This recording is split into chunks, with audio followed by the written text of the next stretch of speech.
은퇴를 앞둔 사람이라면 한 번쯤 이런 생각을 해봤을 거예요. 도대체 은퇴 후엔 얼마가 있어야 불안하지 않을까? 누군가는 5억이면 된다고 하고 또 누군가는 10억도 부족하다고 하죠. 하지만 막상 주변 사람들의 얘기를 들어보면 숫자보다 더 큰 건 마음의 여유와 현실의 간극이에요. 은행 잔고를 보며 안도와 불안을 오가는 밤들, 통장에 찍히는 마지막 월급 명세서를 바라보며 느끼는 허전함, 그리고 앞으로 30년을 이 돈으로 버텨야 한다는 막막함. 이게 바로 많은 은퇴자들이 마주하는 진짜 현실입니다. 최근 은퇴가구 보고서에 따르면 평균 은퇴 가구의 월 지출은 약 260만 원 수준이지만 국민연금으로 들어오는 돈은 120만 원 남짓이에요. 격차는 약 140만 원. 결국 이 차이를 메우기 위해 대부분이 퇴직금이나 저축 혹은 일을 다시 시작하게 됩니다. 문제는 이게 몇 년 갈 수 있느냐는 거죠. 서울 송파구에 사는 63세의 이모 씨는 35년 공무원 생활을 마치고 퇴직했습니다. 퇴직금 1억 8천만 원과 국민연금 월 160만 원이 있었죠. 처음엔 이 정도면 충분하겠지 생각했어요. 하지만 은퇴 3년 만에 남은 돈은 절반도 채 안 됐습니다. 손자 용돈, 자녀 결혼자금, 생활비, 그리고 예상치 못한 의료비까지 한 달에 250만 원씩 빠져나가니 통장이 비어가는 속도가 생각보다 빨랐다고 해요. 결국 이 씨는 구청 공공근로에 다시 나가고 있습니다. 몸이 힘들어도 통장 잔고가 줄어드는 건 더 무섭다고 말하더군요. 반면 부산에 사는 66세 정모 부부는 조금 다른 선택을 했습니다. 서울 아파트를 팔고 지방 소도시로 내려가 월세 40만 원짜리 아파트로 이사했어요. 남은 돈 3억으로 정기예금과 배당형 펀드에 분산 투자했고 국민연금 190만 원으로 생활 중입니다. 한 달 지출은 220만 원 정도. 커피값도 줄이고 외식은 한 달에 2번, 대신 텃밭에서 키운 채소로 밥상을 채웁니다. 이제 돈보다 건강이 더 중요하다며 웃던 부부의 얼굴에는 여유가 묻어 있었어요. 하지만 모든 사례가 이렇게 안정적이지는 않습니다. 60세에 명예퇴직한 박모 씨는 퇴직금을 활용해 카페 창업을 했죠. 퇴직금으로 제2의 인생을 시작하겠다며 인테리어에만 1억을 썼습니다. 하지만 은퇴자, 고객이 몰리는 지역 경쟁이 심해 1년 반 만에 폐업.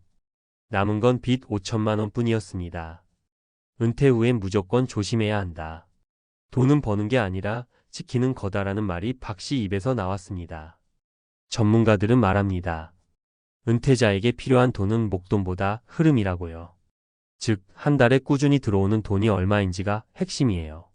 일반적으로 부부 기준으로 국민연금이 200만 원 이하라면 최소 100만 원 이상의 보완소득이 필요합니다. 이를 위해선 노동, 임대, 금융 중 한 가지라도 꾸준히 작동해야 하죠. 한 자산관리 전문가는 이렇게 말하더군요. 은퇴 후의 재정은 목표가 아니라 습관의 문제입니다. 돈을 아끼는 습관, 돈이 새는 구멍을 막는 습관, 그리고 일정 부분은 계속 벌 수 있는 구조를 만들어야 합니다. 결국 은퇴 후 필요한 돈의 정답은 내가 어떤 삶을 살고 싶은가에 따라 달라집니다. 매달 200만 원으로도 충분히 사는 사람이 있는가 하면 500만 원을 써도 늘 부족하다는 사람도 있으니까요. 하지만 분명한 건 대부분의 은퇴자는 자신이 생각했던 것보다 더 오래, 더 많이 필요로 한다는 사실입니다. 평균 수명이 84세를 넘어서는 지금 은퇴 후 30년은 새로운 인생 이막이 아니라 또 하나의 경제생활이죠. 그래서 이제는 이렇게 물어야 할 때입니다. 은퇴 후 얼마가 필요할까?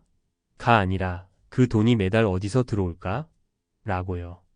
통장에 찍히는 금액보다 더 중요한 건 그 돈이 언제까지 유지될 수 있느냐입니다. 그리고 그것이 바로 노후의 품격을 결정짓는 진짜 차이입니다. 요즘 은퇴 준비는 단순히 돈을 모으는 게 아니라 삶을 설계하는 일이에요. 돈이 많다고 해서 외롭지 않은 건 아니고 돈이 적다고 해서 불행한 것도 아닙니다. 중요한 건 내가 감당할 수 있는 삶의 크기를 아는 겁니다. 은퇴 후 진짜 필요한 돈은 숫자가 아니라 지속 가능한 리듬이에요. 그 리듬 안에서 자신만의 속도로 살아가는 것, 그것이 결국 불안 대신 평온을 주는 가장 확실한 답입니다. 이 글을 읽고 있는 당신이라면 아마 이런 생각이 들 거예요. 그럼 내 기준으로는 얼마가 필요한 걸까? 그 답을 찾는 시작은 어렵지 않습니다. 오늘 하루 당신이 쓰는 돈을 기록해 보세요. 그게 바로 은퇴 후 진짜 필요한 돈을 계산하는 첫걸음입니다. 많은 사람들이 은퇴 준비를 이야기할 때 목표 금액에만 집중합니다. 은퇴 후 5억, 최소 10억 같은 말이 대표적이죠. 하지만 정작 중요한 건 그 돈이 어떻게 쓰이고 얼마나 버틸 수 있는가예요. 예를 들어 5억이 있다고 해도 월 300만 원씩 쓰면 14년이면 끝입니다. 물가가 매년 3%씩만 올라도 체감 지출은 10년 후엔 1.3배가 되죠. 이 말은 지금 300만 원으로 살던 생활이 10년 후엔 390만 원이 돼야 같은 수준을 유지할 수 있다는 뜻이에요. 결국 노후는 금액의 크기보다 지속 가능성이 핵심이에요. 그래서 요즘 재무 전문가들은 생활비 기반 시뮬레이션을 강조합니다. 즉, 내가 한 달에 얼마를 쓰는가를 기준으로 은퇴 자금을 역산하는 방식이죠. 예를 들어 부부가 월 250만 원을 쓴다면 국민연금으로 180만 원이 들어올 경우 부족액은 70만 원. 이 70만 원을 매달 인출하려면 연 4% 수익률 기준으로 약 2억 원이 필요합니다. 이게 바로 은퇴 자금의 현실적인 계산이에요. 또 하나 중요한 건 의료비예요. 70세 이후엔 의료비가 평균 지출의 20% 이상을 차지합니다. 국민건강보험공단 통계에 따르면 65세 이상 고령층의 연평균 의료비는 300만 원이 넘습니다. 암이나 뇌혈관 질환처럼 한번 큰 병이 생기면 몇천만 원이 순식간에 나갑니다. 그래서 전문가들은 생활비 외에 의료비용 1억 원을 따로 준비하라고 조언하죠. 세 번째로는 예상치 못한 가족 지원이에요. 자녀 결혼, 손자 돌봄, 부모 요양비 등. 대부분의 은퇴 자금 계획이 여기서 무너집니다. 서울에 사는 한 60대 부부는 자녀 결혼 자금 5천만 원을 보태주면서 퇴직금이 반으로 줄었고 결국 아내가 다시 마트 계산원으로 일하게 됐어요. 우린 우리만 생각했는데 가족이란 게 그렇게 단순하지 않더라고 하더군요. 은퇴 후 필요한 돈을 정답처럼 말할 순 없지만 방향은 분명합니다. 첫째, 고정 지출을 최대한 줄이고. 둘째, 국민연금 외에 작은 현금 흐름을 만들 것. 셋째, 의료비와 장기 요양비를 별도로 준비할 것. 이 세 가지만 해도 불안의 반은 줄어듭니다. 결국 은퇴 후 필요한 돈은 마음의 여유를 사는 비용이에요.